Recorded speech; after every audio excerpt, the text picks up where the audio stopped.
Bonjour et bienvenue au podcast de 24 heures, donc sur la secret sauce des entrepreneurs. Qu'est-ce qui fait la petite différence, la valeur ajoutée, l'élément différenciateur. Et on a la chance aujourd'hui d'être avec Clara. Donc on est toujours au Web Today, le Digital Spring Break. Bonjour Clara, Bonjour Claire, comment ça va? ça va bien toi? Ouais, Clara et Claire, c'est pas mal, hein. Ouais. Alors, est-ce que c'est ton premier Web Today déjà? Oui, c'est mon premier Web Today, ouais. Je suis Alors très Clara, elle bien. fait son premier Web Today et elle est speaker. Voilà. C'est ça, ouais. Et j'ai donné une conférence sur l'intelligence et la capacité d'adaptation. Et Et c'était pourquoi très t'as chouette. parlé de ça alors? Pourquoi? Parce que j'ai témoigné du fait que aujourd'hui je suis en situation de handicap moteur. Et j'ai témoigné du fait qu'aujourd'hui cette situation m'a amené à pouvoir vaincre les préjugés et à m'émanciper de cette situation pour pouvoir entreprendre aujourd'hui et trouver ma voie. D'ailleurs, est-ce que tu pourrais nous raconter un petit peu ton parcours? Ouais. Je suis ingénieure de formation, j'ai fait un bac plus 5. Ça a été un cursus qui a été pas mal compliqué parce que beaucoup de sensibilisation à faire sur le handicap. Donc en plus des études à suivre. Et Beaucoup de sensibilisation, tu dis? ouais, sensibilisation du handicap à l'administration, par exemple, D'accord. pour les cours, pour qu'en fait on comprenne ce que j'ai besoin pour pouvoir suivre ma scolarité comme les autres. Donc c'était du temps à prendre, moi, en plus sur mes études. Donc ça a été assez riche, assez intense. Je suis très contente d'être diplômée aujourd'hui. Et il y a 1 an et demi, je cherchais un emploi. Et en fait, le problème, c'est que tout était. Enfin, les employeurs référençaient beaucoup par rapport à ma situation de handicap. C'est ce qu'ils leur renvoyaient toujours sur le CV. C'est ça, en fait, qui clochait. Euh, et moi, j'avais pas forcément envie de retourner dans un contexte où je dois en permanence m'adapter à l'environnement dans lequel je suis. Expliquer, faire de la pédagogie, c'est beaucoup de temps, d'énergie. Euh, Lors de ma conférence, je dis justement que avoir un handicap aujourd'hui, c'est presque un métier à temps plein. En plus, c'est un métier où on n'est pas forcément payé.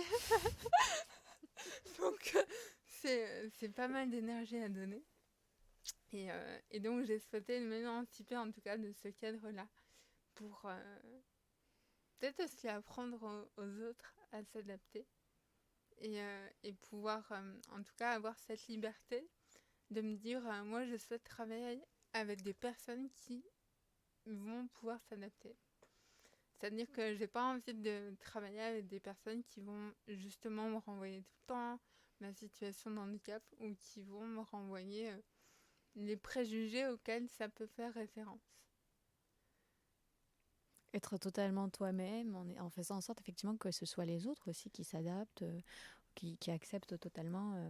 Exactement, ouais. Et moi j'ai vraiment cette vision d'avoir une entreprise très inclusive. C'est une de mes valeurs. C'est hyper important pour moi de mettre en œuvre, en tout cas vraiment de porter ce genre de projet pour, c'est comme du leadership où c'est important pour moi d'employer des personnes qui vont pouvoir apprendre aussi à évoluer en fonction de leur potentialité. Parce qu'aujourd'hui, moi j'ai pu me révéler avec mon potentiel, mais ça m'a pris du temps. Et je pense que chacun a son propre potentiel. Chacun a ses atouts, ses faiblesses, mais c'est justement en prenant les atouts de chacun et en les jumelant correctement qu'on peut vraiment décupler notre force et en tout cas notre impact social et environnemental. Et tu étais ingénieur en quoi? Je sais. J'étais ingénieure Enfin, en... tu l'es Ouais, ingénieur. oui c'est vrai. Tu t'es diplômée en quoi? C'est plutôt la question.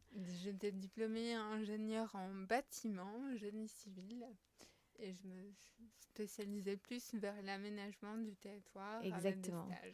Parce Ouais, qu'on en vient, l'aménagement du territoire, c'est un peu une de tes passions, ouais. avec les manières, voilà, quelles sont les manières d'habiter aujourd'hui et demain, comment on pourra vivre. Le nomadisme, c'est aussi voilà, quelque chose qui t'intéresse. Mm, Tu t'es particulièrement intéressée notamment au tiny house. c'est ça. Et justement, je crois savoir que c'est aussi sur quoi porte ton projet Mhm, aujourd'hui, un de tes combats aussi. mm, mm. Est-ce que tu peux nous en parler? Ouais. Totalement. J'ai découvert les tiny quand je suis arrivée à Nantes. J'ai vécu du mal logement. C'est-à-dire que j'étais dans un logement avec un loyer très cher et beaucoup de travaux à faire. Enfin, en tout cas, notre propriétaire voulait faire qu'on fasse tous les travaux de l'appartement. C'est-à-dire qu'on accueille les ouvriers, etc. Ça a été très compliqué en plein confinement. C'était une période de ma vie où je me suis rendu compte aujourd'hui qu'on peut vraiment être en situation de mal logement, même en ayant des conditions sociales moyennes, en tout cas de classe Situation moyenne, stable. situation stable. À l'époque, on était en stage. Et j'ai découvert en parallèle les tiny parce que je me questionnais du fait que moi j'en avais marre d'être en location, de devoir justement payer un loyer et de pas réellement pouvoir faire ce que je veux dans le logement. Et donc l'accès à la propriété s'est questionné.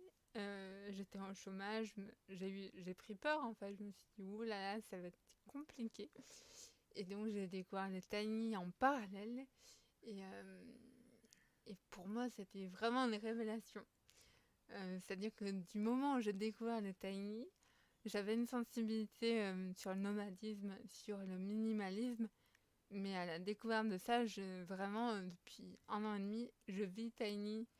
Explique-nous en 2 mots ce qu'est une tiny. Une tiny, c'est une maison sur remorque avec des matériaux écologiques. Et c'est une maison qui est du coup assez petite, une tiny house, donc maison minuscule. Et c'est une maison qui est mobile, donc qui permet de lutter contre beaucoup d'enjeux, autant sociaux, environnementaux et écologiques.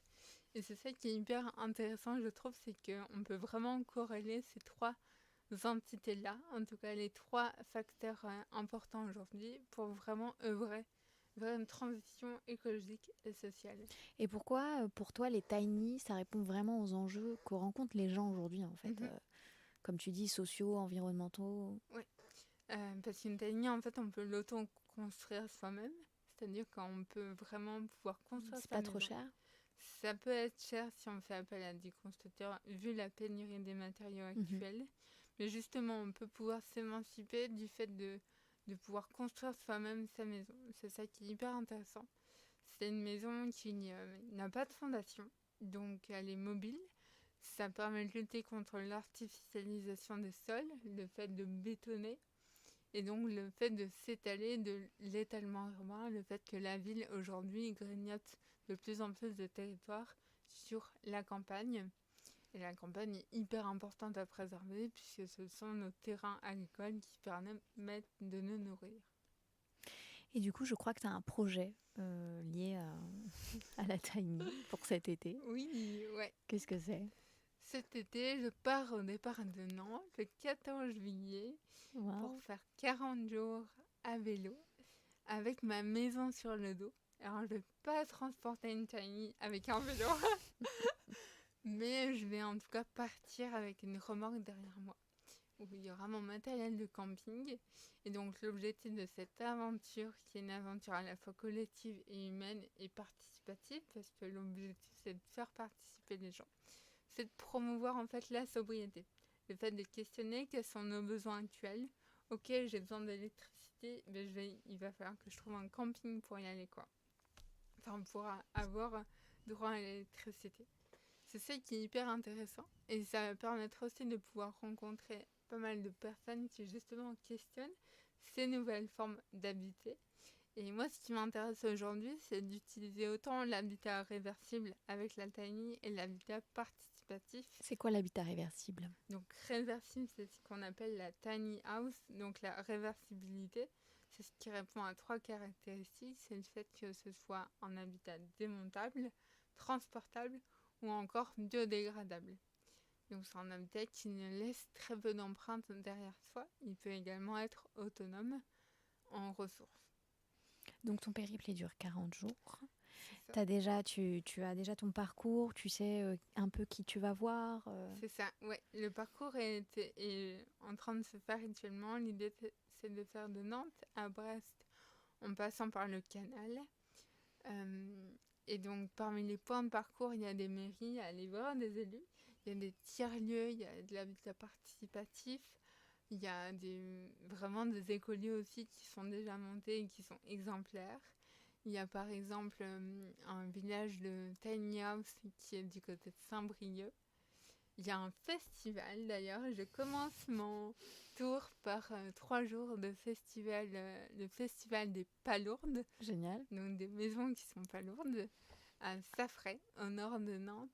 Et c'est le festival de l'association Amo Léger du 15 au 17 juillet.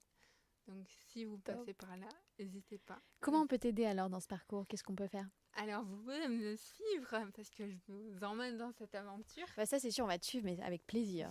Ouais. Et donc là, je vais informer en tout cas de mon périple à travers un compte Instagram qui s'appelle Clame tes envies. Clame tes envies, Clame tes envies. Ouais, Clame pour Clara Moret. D'accord, donc Clame, C-L-A-M. E. Oui. Clame tes envies, tout attaché. Ouais, T-E-S-E-N-V-I-E-S. D'accord. Et donc une page sur ma page de perso LinkedIn, Clara Moret. D'accord, top. Bah écoute, on va être au rendez-vous. Rappelle-nous la date. C'est le départ le 14 juillet à Nantes. Départ 14 juillet à Nantes, arrivée à Brest prévue. Arrivé à Brest, donc Brest ce sera une étape intermédiaire. Ensuite, je reprends la côte nord. Ah oui. Il y a un retour à Nantes, en fait. C'est une D'accord, boucle. une petite boucle. Ouais. Ok, bah super. Retour fin août. Bon. Début septembre. Bah, on se donne rendez-vous cet été. C'est ça. Merci beaucoup, Clara. Merci, Claire.